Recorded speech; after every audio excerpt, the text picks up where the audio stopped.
طٰہٰ مَا أَنزَلْنَا عَلَيْكَ الْقُرْآنَ لِتَشْقَىٰ، اس لیے ہم نے قرآن آپ پر نازل نہیں کیا کہ آپ ناکام اور نامراد ہوں، آپ بامراد ہوں گے، کامیاب ہوں گے، کامیابی آپ کے قدم چومے گی۔ یہی پس منظر ہے جو اس آیہ مبارکہ کے پس منظر میں ہے، یہی کیفیت کہ ان الذی فرض علیک القرآن لرادک الی معاد، اے نبی جس نے آپ پر قرآن کی ذمہ داری ڈالی ہے، یہ بوجھ ڈالا ہے، انا سنلقی علیک قولا ثقیلا، تو وہ آپ کو چھوڑنے والا نہیں ہے، وہ تو آپ کو انگلی پکڑ کر لے جائے گا، لوٹائے گا بہت اعلیٰ جگہ پر، لوٹنے کی بہت عمدہ جگہ پر۔ یہ میں اس کی وضاحت کر چکا ہوں، اس کا عام مفہوم تو یہ سمجھا گیا ہے کہ مکے میں واپس لے آئے گا، ہجرت کے وقت جو حضور پر شاق گزر رہا تھا، خانہ کعبہ سے جو اب دوری ہو رہی تھی، تو اس میں تسلی دی گئی ہے، لیکن دوسرا مفہوم بھی موجود ہے ہمارے متقدمین کے ہاں، مفسرین کے ہاں موجود ہے، اسلاف کے ہاں، کہ اس سے مراد معاد سے یعنی یہ کہ ایک نہایت شاندار اور تابناک انجام ہے کہ جو آپ کا منتظر ہے، اور آپ جو ہے کہ ناکام اور خائب اور خاسر نہیں ہوں گے معاذ اللہ۔ یہ ری ایشورنس جو ہے اس کی کیفیت بالکل جدا ہے، اس میں رات اور دن کا مسئلہ نہیں ہے، رات اور دن کا مسئلہ وہاں تو بات بالکل فٹ بیٹھتا ہے کہ وحی کے نزول میں بھی حکمت ہے اور وحی کی فطرت جو ہے وہ بھی حکمت پر مبنی ہے، جیسے رات ضروری ہے دن بھی ضروری ہے، جیسے دن ضروری ہے رات بھی ضروری ہے، اسی طریقے سے وحی کی آمد بھی اپنی جگہ اور وحی کی فطرت اور اس کا وقفہ بھی اپنی جگہ پر ہے، یہ تو دونوں چیزیں جو ہے رات اور دن کے حوالے سے بالکل واضح ہو۔ لیکن یہاں جیسا کہ میں نے عرض کیا اس میں زیادہ جھلک ہے، جیسے اعصابی اضمحلال ہو جاتا ہے، ری ایشورنس کی ضرورت ہوتی ہے۔ اب یہاں دیکھیے میں بغیر تشبیہ کہوں گا لیکن ہے تو وہ تشبیہ، اس کو آپ کہیں بھی حضور صلی اللہ علیہ وسلم کے اوپر اپلائی نہ کیجئے۔ کوئی مربی، کوئی معلم، کوئی بزرگ جو اس کے زیر تربیت ہے، زیر تعلیم ہے، اس کا تلمیذ ہے، وہ محسوس کرتا ہے کہ اس کی ہمت کو جواب دے رہی ہے، یہ سمجھ رہا ہے شاید میں نہیں پڑھ سکوں گا، یہ منزل بڑی کٹھن ہے، یہ کام مجھ سے نہیں ہوگا، تسلی دیتا ہے کہ نہیں، دیکھو ایسی بات نہیں ہے، خامخواہ کو دل نہ چھوڑو، دیکھو تم نے اتنے کچھ کامیابی حاصل کی ہے، تم پہلے وہاں سے وہاں تک پہنچے ہو، گھبرانے کی کیا بات ہے، ذرا سی ہمت کرو، حوصلہ جو ہے قائم رکھو، آگے بڑھو۔ یہ جو ایک ری ایشور کرنے کا انداز ہوتا ہے، جیسے تسلی دی جا رہی ہو اس معنی میں کہ اللہ آپ کا ساتھ دے گا۔ اب ظاہر بات ہے ہم نے جو بات کہی ہے مربی اور معلم کی، تو حضور صلی اللہ علیہ وسلم کو اگر ہم تلمیذ اور کسی کا شاگرد سمجھیں تو وہ ذرا بات ہمارے قلب کے اوپر گراں گزرے گی، لیکن اگر ہم یہ سمجھیں کہ مربی اللہ ہے، آپ کا معلم اللہ ہے، مربی اللہ ہے، اس اعتبار سے الرب رب وَإِن تنزل والعبد عبد وَإِن ترقى، وہ نسبت وہاں پر قائم رہے گی۔ تو یہ جو حوصلہ دینے کا انداز ہے اس کے پس منظر میں ہے اضمحلال، جس کو میں نے تعبیر کیا تھا جیسے کہ اعصاب کچھ جواب دے رہے ہوں، جیسے کہ ہمت کچھ بیٹھ رہی ہو، جیسے کہ کمر جو ہے وہ کچھ کمزور پڑتی نظر آ رہی ہو، جیسے اگلی صورت میں آئے گا الذی انقض ظہرک، جس نے کہ آپ کی کمر کو وہ دوہرا کر دیا تھا یا کمر توڑ کر رکھ دی تھی، یہ میں اس کے وضاحت بعد میں کروں گا اس کے لغوی معنی کیا ہیں، لیکن یہ جو پس منظر ہے اس کو اگر آپ پہچان لیں کہ جس میں یہ ری ایشورنس دی جا رہی ہے، اے نبی وَلَلْآخِرَةُ خَيْرٌ لَكَ مِنَ الْأُولَىٰ، بالکل مطمئن رہیں، آپ کے لیے آخرت کہیں بہتر ہے پہلی سے، لفظی ترجمہ ہوگا آپ کے لیے پچھلی کہیں بہتر ہے پہلی سے، یہ لفظی ترجمہ ہوگا۔ اب اس کا ایک معنی تو یہ ہو سکتے ہیں کہ یہ مراد ہے آخرت، یعنی آخرت میں آپ کا مقام و مرتبہ بہت بلند ہوگا دنیا میں جو بھی آپ کا مقام اور مرتبہ ہے اس سے، اور اس کے لیے چونکہ سابقہ صورت میں بھی یہ الفاظ آئے ہیں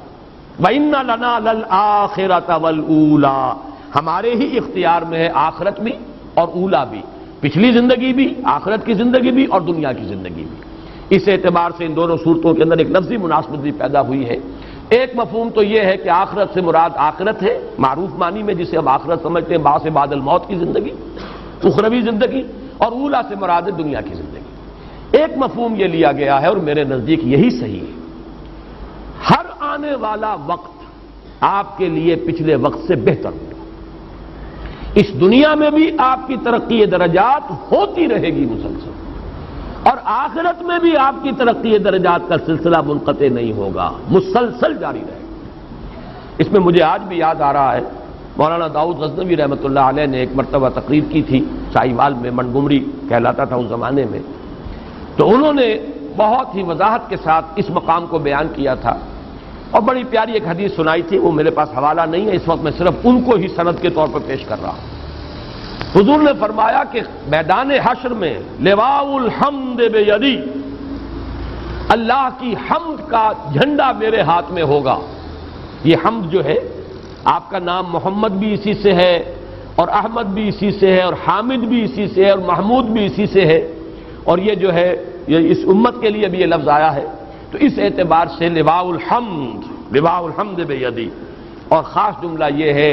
اس روز میں اللہ کی جو حمد بیان کروں گا وہ آج نہیں کر سکتا۔ بڑا پیارا جملہ ہے، اس لیے کہ حمد کوئی انسان بیان کرتا ہے اپنے خود معرفت کے مناسبت سے، جتنی گہری اپریسیشن آپ کو کسی شے کی حاصل ہوئی ہے اتنا ہی تو آپ اس کو بیان کر سکیں گے نا۔ یہ تو ہو سکتا ہے کہ اپریسیشن آپ کی زیادہ ہو، بیان آپ نہ کر سکیں، اتنی بھی نہ بیان کر سکیں، وہ تو یہ ہے کہ انسان کا یعنی کلام کی صلاحیت جو ہے اس میں کم ہے، قوت بیانیہ کا قصور ہے، اس کی کمی ہے، لیکن یہ کہ ظاہر بات ہے کہ جتنی اپریسیشن ہے اس سے زائد تو کوئی شخص بیان نہیں کر سکتا، کتنا ہی وہ طلاقت لسانی اور اس کے اندر قوت بیان موجود ہو، اس کا بیان رہے گا وہیں تک جہاں تک کی اپریسیشن اس کو حاصل ہوئی۔ معلوم ہوا کہ وہ معرفت رب جو حضور کو اس دنیا میں حاصل تھی، اس سے کہیں بڑھ کر معرفت رب ہوگی میدان حشر میں، اور اس وقت جو حمد بیان کریں گے محمد الرسول اللہ صلی اللہ علیہ وسلم، وہ اس دنیا کی زندگی میں رہتے ہوئے وہ حمد بیان نہیں کر سکتے تھے۔ تو وَلَلْآخِرَةُ خَيْرٌ لَكَ مِنَ الْأُولَىٰ، ہر آنے والی ساعت آپ کے لیے پچھلی ساعت سے بہتر ہوگی، اور آپ کے مراتب بلند سے بلند تر ہوتے چلے جائیں گے۔ وَلَسَوْفَ يُعْطِيكَ رَبُّكَ فَتَرْضَىٰ، اور عنقریب آپ کا رب آپ کو اتنا کچھ دے گا، وہ کچھ دے گا۔ اب یہ میں نے دو ڈائمنشنز علیحدہ کر دی، اتنا کچھ دے گا، یہ گویا کہ کوانٹیٹیٹو ہے، وہ کچھ دے گا یہ کوالیٹیٹو ہے، اور یہاں پر ان دونوں کو بالکل مبہم رکھا گیا، واضح نہیں کیا گیا، کہیں ابہام میں زیادہ تاثیر ہوتی ہے، وہ کچھ دے گا، بظاہر نہیں کہ اب کیا دے گا اس کی وضاحت نہیں کی گئی، لیکن اس میں زیادہ جو ہے مبالغہ ہے، زیادہ تاثیر ہے۔ آپ کا رب آپ کو وہ کچھ دے گا اور اتنا کچھ دے گا کہ آپ راضی ہو جائیں گے۔ اب اس میں وہ کوانٹیٹیٹو کوالیٹیٹو سارے ایلیمنٹس لے آئیے، اس میں وہ چیز بھی لے آئیے، دنیا میں آپ کو کامیابی ہوگی، آپ فاتح کی حیثیت سے مکے میں داخل ہوں گے، وہ وقت آئے گا کہ یہی قبائل عرب جو ہے یدخلون فی دین اللہ افواجا، اللہ کے دین میں فوج در فوج داخل ہوں گے، پھر آپ کی امت کے ہاتھوں کیسر و کسریٰ کی سلطنتیں جو ہے وہ زیر ہوں گی، اور وہاں پر جھنڈے گاڑے جائیں گے، آپ کے خلفائے راشدین کے زمانے میں کہاں سے کہاں تک بات پہنچ جائے گی۔ تو میں عرض کر رہا تھا کہ حضور نے فرمایا میرے لیے پوری زمین لپیٹ دی گئی، یہاں تک کہ میں نے اس کے مشارق اور مغارب سب دیکھ لیے، مشرق و مغرب سب میرے سامنے آ گئے، اور جو کچھ میں نے دیکھا ہے زمین کا حصہ، وہاں پر میری امت کی حکومت قائم ہو کر رہی ہے۔ یہ بھی گویا کہ وہی ایک نوید ہے، وَلَسَوْفَ يُعْطِيكَ رَبُّكَ فَتَرْضَىٰ۔ پھر یہ کہ آخرت میں جو مقام ہوگا خود آپ کو ذاتی طور پر مقام محمود پر فائز کیے جائیں گے۔ پھر یہ کہ آپ کے لیے شفاعت کبریٰ، جس کی کہ احادیث کے اندر صراحت آئی ہے، تو اے نبی آپ راضی ہو جائیں گے۔ جب میں پہلے بیان کر چکا ہوں کہ وہاں حضرت ابوبکر سے خطاب تھا، تو وَلَسَوْفَ يَرْضَىٰ، یہاں وَلَسَوْفَ يُعْطِيكَ رَبُّكَ فَتَرْضَىٰ۔ اب اس میں تفاصیل کا جتنا بھی ہے رنگ وہ بھر لیجئے، کیا کچھ اللہ نے دیا اور کیا کچھ جو ہے ابھی آخرت میں محمد الرسول اللہ صلی اللہ علیہ وسلم اور آپ کی امت کے لیے کیا کیا مدارج ہیں اور کیا کیا رتبے ہیں جو اللہ نے رکھے ہیں۔ الم یجدک یتیما فآویٰ، یہ جب 3 آیتیں آ رہی ہیں، یہ بھی وہ انداز ہے، دیکھو ہم نے تمہارا ساتھ کبھی چھوڑا ہے پہلے؟ غور کرو اپنی سابقہ زندگی پر، جو تمہارا رب تمہیں ان مراحل سے گزار کر لایا، کہ آئندہ تمہارا ساتھ چھوڑ دے گا؟ یہ بھی جیسا کہ میں نے عرض کیا ہے کہ یہاں بھی تھوڑا سا آدمی کی زبان لڑکھڑاتی ہے کہ نبی اکرم صلی اللہ علیہ وسلم کو بھی ان چیزوں کے حوالے سے تذکیر کی ضرورت تھی؟ ہمارا ذہن قبول کرنے سے آپ کے خاص مقام و مرتبے کے اعتبار سے ذرا یہاں رکتا ہے، رکاوٹ محسوس کرتا ہے۔ سامنے کی باتیں ہیں بالکل، لیکن یہ کہ یہ سامنے کی باتیں جیسے کسی طالب علم کو کوئی استاد یاد دلاتا ہے، وہاں تو بات سمجھ میں آتی ہے، لیکن محمد رسول اللہ صلی اللہ علیہ وسلم کو بھی کیا یہ باتیں اس طور سے یاد دلانے کی ضرورت تھی؟ یہاں آ کر ذرا طبیعت جو ہے رکتی ہے۔ بہرحال اس پر میں عرض کروں گا اس کی توجیہ کیا ہے۔ اس وقت یہ سمجھ لیجئے یہ حضور کی حیات طیبہ کے 3 ادوار ہیں جن میں اللہ کی رحمت اور شفقت جو ہے حضور پر، اللہ کی عنایت خصوصی حضور پر 3 مختلف صورتوں میں جو ہے وہ شامل حال ہوئی ہے۔ اس کے حوالے سے بلکہ نوٹ کر لیجئے، میں نے کبھی سیرت کی تقریر میں یہ عرض کیا تھا کہ حضور کی پوری حیات دنیاوی 6 آیات کے حوالے سے 6 چیپٹرز میں 6 آیات کے زیر عنوان لائی جا سکتی ہے۔ 3 آیات یہ ہیں اور 3 آیات سورہ مدثر کی۔ آپ کا پہلا حصہ زندگی کا وہ ہے، یوں سمجھیے کہ 10-12 برس تک کی زندگی۔ پیدائش ہو رہی ہے والد کے انتقال کے بعد، چند سال کے ہیں کہ والدہ کا سایہ سر سے اٹھ گیا، مزید 2 سال گزرے کہ دادا بھی اللہ کے ہاں گئے۔ اس کے بعد البتہ یہ نوٹ کر لیجئے، ہمارے بھی عام جو مورخین ہیں اور سیرت نگار ہیں انہوں نے ایک بہت بڑا خلا چھوڑ دیا ہے۔ عبد المطلب کے انتقال کے بعد زبیر حضور کے تایا حضور کے اتالیق اور سرپرست رہے۔ ابو طالب کو زیادہ نمایاں کرنے کے لیے زبیر کا نام جو ہے خارج کر دیا گیا یہ سیرت کی کتابوں سے۔ وہ جو جنگ بھی ہوئی تھی، واحد جنگ ہے حضور کی اس دور میں جس میں کہ حضور شریک ہوئے ہیں، اگرچہ آپ نے باقاعدہ کوئی خوریزی میں حصہ نہیں لیا، لیکن یہ کہ وہ تو ایک قبائلی معاشرہ تھا، جب جنگ ہے تو ہر قبیلے کے جو بھی جوان ہیں ان کو جا کے شریک ہونا ہے۔ اس وقت علم جو تھا بنو ہاشم کا علم وہ زبیر کے ہاتھ میں تھا، ابو طالب کے ہاتھ میں نہیں تھا۔ یہ تو زبیر کے انتقال کے بعد ابو طالب کا مرحلہ آیا ہے کہ پھر وہ جو ہاؤس آف ہاشم تھا، بنو ہاشم، ہاشم کا گھرانہ، اس کی جو سربراہی ہے وہ ابو طالب کے ہاتھ پہ آئی ہے ذمہ داری، اور پھر یقیناً ہم بھی تسلیم کرتے ہیں کہ انہوں نے ساتھ دیا ہے حضور کا اور تعاون کیا ہے۔ لیکن یہ ہے کہ یہ 4 مرحلے آپ ذہن میں رکھیے، بلکہ ایک اعتبار سے نوٹ کر لیجئے ابو طالب کو حضور نے سپورٹ کیا ہے معاشی طور پر۔ ابو طالب کا کوئی معاشی احسان محمد کی گردن پر نہیں ہے، اور یہ میں کسی تعصب کی وجہ سے ہرگز نہیں کہہ رہا۔ جب میں ابو طالب کا وہ احسان مانتا ہوں اور ڈنکے کی چوٹ اعلان کرتا ہوں کہ 10 برس تک پروٹیکشن دنیا میں اگر حاصل تھی حضور کو تو وہ ابو طالب کی وجہ سے تھی، ورنہ آخرت میں تو ظاہر بات ہے اصل جو ہے پروٹیکشن وہ تو اللہ کی ہے، لیکن وہ تو ہے انویزیبل ورلڈ، وہ تو ہے غیبی ایک عالم۔ دنیا میں عالم اسباب میں پروٹیکشن جو حضور کو حاصل رہی ہے آغاز وحی کے بعد سے لے کر سن 10 تک، جب تک کہ ابو طالب کا انتقال نہیں ہو گیا، تو آپ کو جو بھی حفاظت حاصل رہی ہے وہ ابو طالب کی، کوئی شک نہیں۔ اور اس کی بنا پر ہم میں سے ہر شخص کی گردن پر اور کندھے پر احسان کا ایک بار گراں ہے ابو طالب کا۔ لیکن یہ کہ ایک درمیان میں نوٹ کر لیجئے، جہاں تک معاشی کفالت کا تعلق ہے حضور پر یہ احسان ابو طالب کا نہیں ہے، بلکہ ابو طالب پر احسان ہے حضور کا۔ آپ نے محنت کی، مزدوری کی، مشقت کی، آپ کماتے تھے اور ابو طالب کے گھرانے کو سپورٹ کرتے تھے، اس لیے کہ ابو طالب مفلس تھے، قلاش تھے، دنیاوی حیثیت ان کی نہیں تھی، مالدار نہیں تھے، عیالدار تھے، اولاد بہت تھی۔ حضور نے بھیڑیں بکریاں چرائی ہیں اور کمایا ہے، اور حضور نے محنت کی ہے اور پالا ہے اور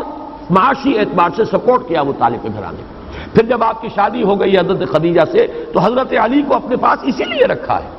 تاکہ وہ جو بوجھ ہے ابو طالب کے اوپر وہ کم رہے، جو اپنے بچوں کی جو بھی ہے ان کی کفالت کا تو ایک شخص ان کے پاس، اور غالباً حضرت جعفر جو ہیں وہ بھی کسی اور کے پاس تھے، تو اس اعتبار سے شاید حضرت عباس کے پاس اگر میرا جو ہے وہ یادداشت اگر ٹھوکر نہیں کھا رہی، اسی وجہ سے یہ معاملہ تھا کہ عباس بھی جو ہے وہ کافی آسودہ حال تھے۔ ادھر حضور کو اللہ تعالیٰ نے غنا عطا کر دیا حضرت خدیجہ سے شادی کا، نتیجہ یہ نکلا ہے کہ حضرت علی یہاں تھے، جعفر وہاں تھے، اس لیے کہ ابو طالب سپورٹ نہیں کر پاتے تھے۔ بہرحال پہلا مرحلہ جو ہے حضور کی حیات طیبہ کا، سیرت مطہرہ کا، الم یجد کا یتیما فآوا۔ اے محمد ذرا دیکھو تو صحیح، پیچھے مڑ کر نگاہ تو ڈالو، تو دنیا میں آئے تو تمہارے والد کا سر سے سایہ اٹھ چکا تھا،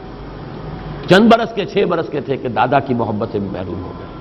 مزید 2 برس کے بعد ماں کی محبت اور شفقت بھی ختم ہوئی۔ پھر ہم نے کس کس طریقے سے آپ کے لیے بندوبست کیا، کہاں کہاں سے فآوا پناہ دی ہے، کہاں کہاں سے پروٹیکشن ملی ہے، کیسی کیسی محبتیں آپ کو ملی ہیں، دادا کی محبت، والدہ کی محبت، پھر زبیر کی محبت.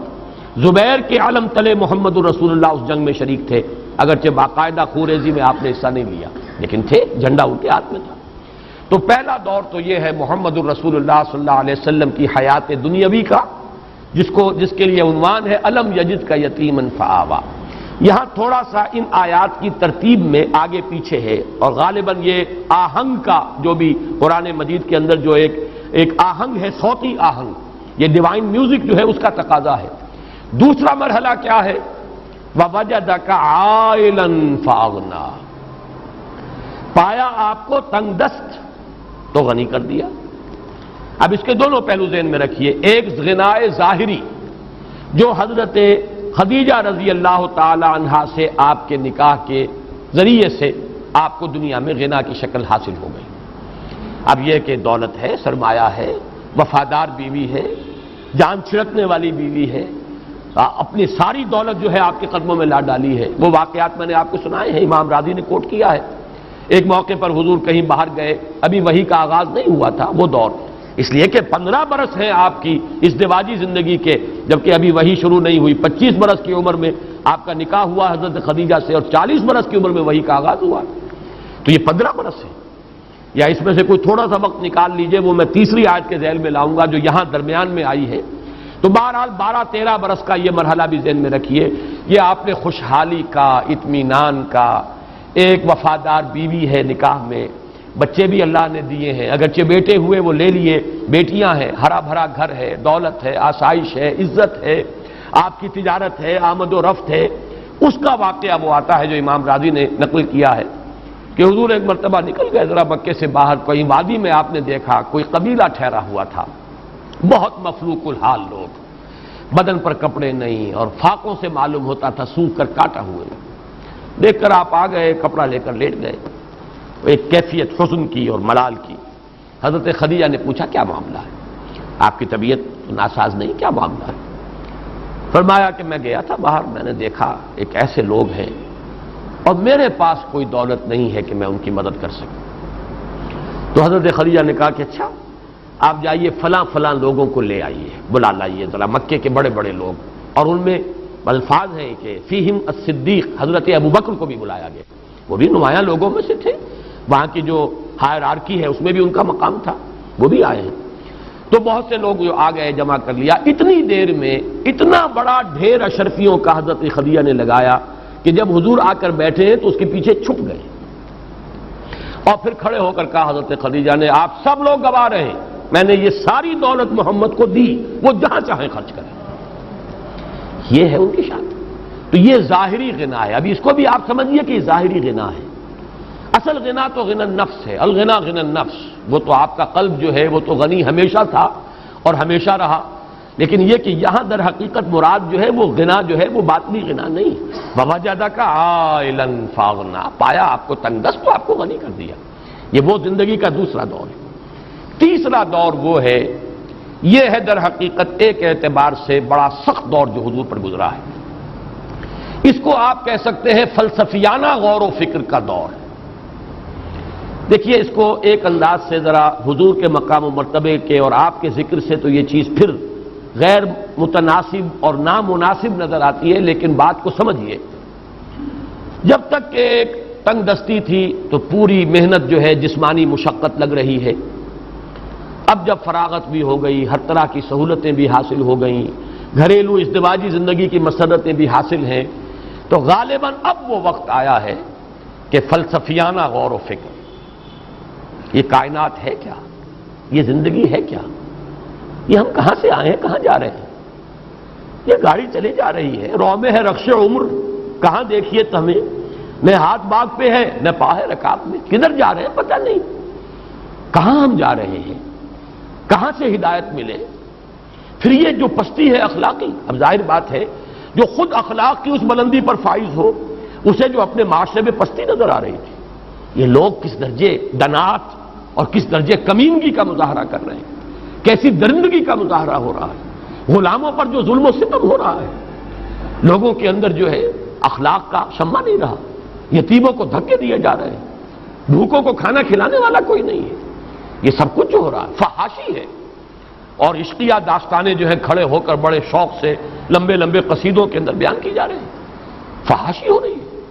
یہ ننگے مادرزاد برہنہ طواف کیا جا رہا ہے کعبے کا، کیا ہو رہا ہے؟ اس کا کیا علاج ہے؟ حالات میں کوئی بہتری ہو سکتی ہے؟ کیسے ہوگی؟ ایک سلیم الفطرت انسان ایک طرف تو اپنے ماحول کو دیکھ کر کڑ رہا ہے، سوچ رہا ہے اس کا حل کیا ہے، ہو بھی سکے گا حل کہ نہیں، کوئی امکان ہے اس کے درست ہونے کا؟ پھر یہ کہ مجھے کہاں سے ہدایت ملے، یقین والی دولت کہاں سے ملے؟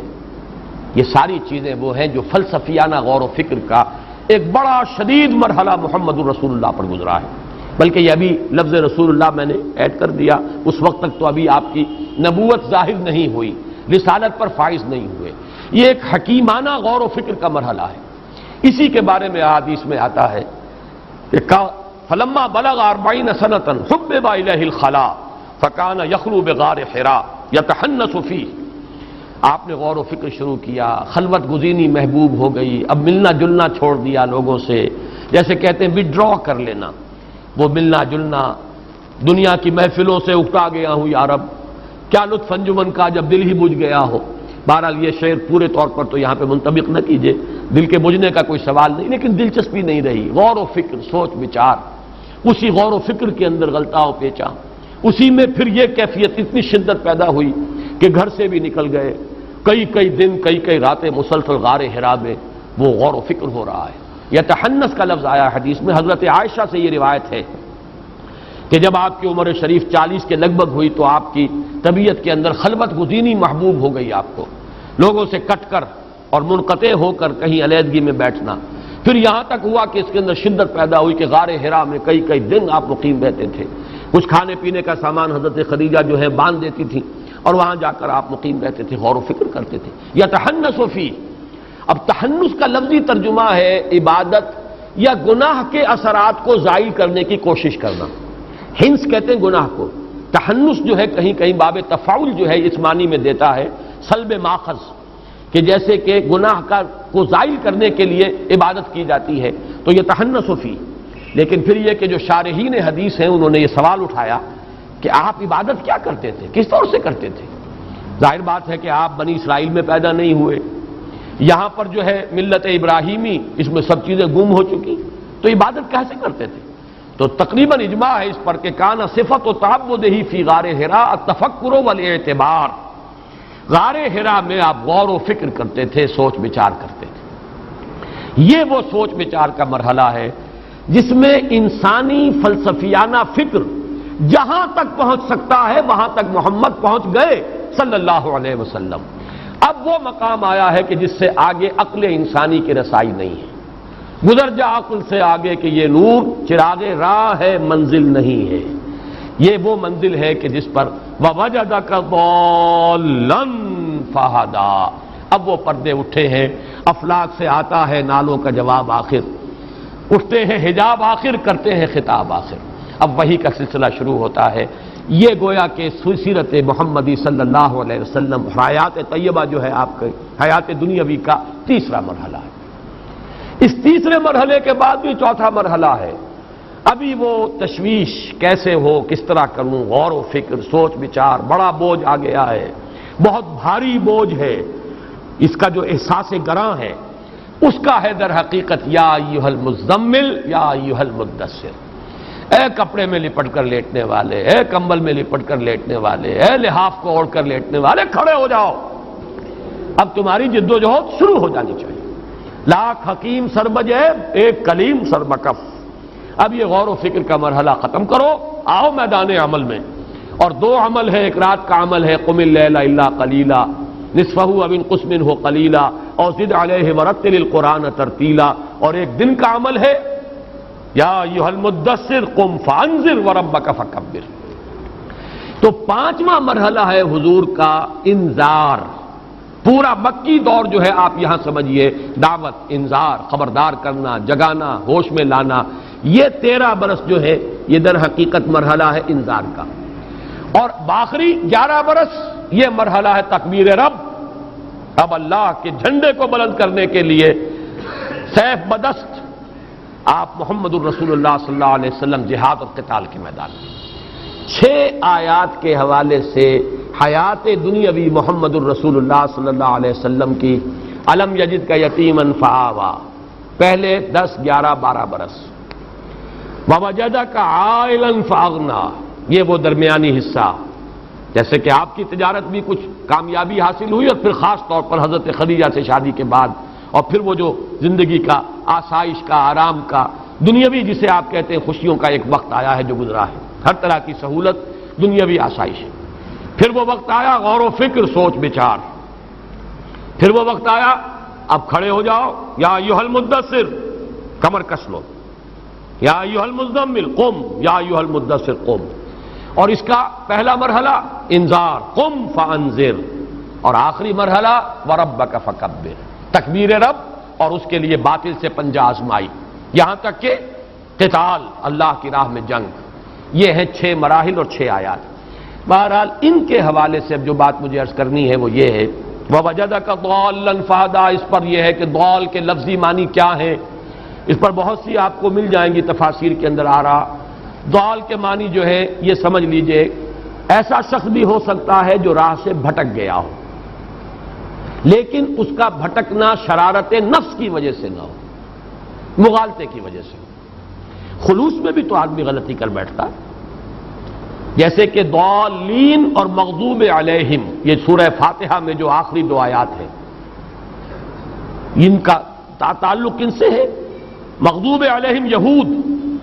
جنہوں نے اپنی شرارت نفس، محبت دنیاوی کی بنیاد پر ٹھوکر کھائی۔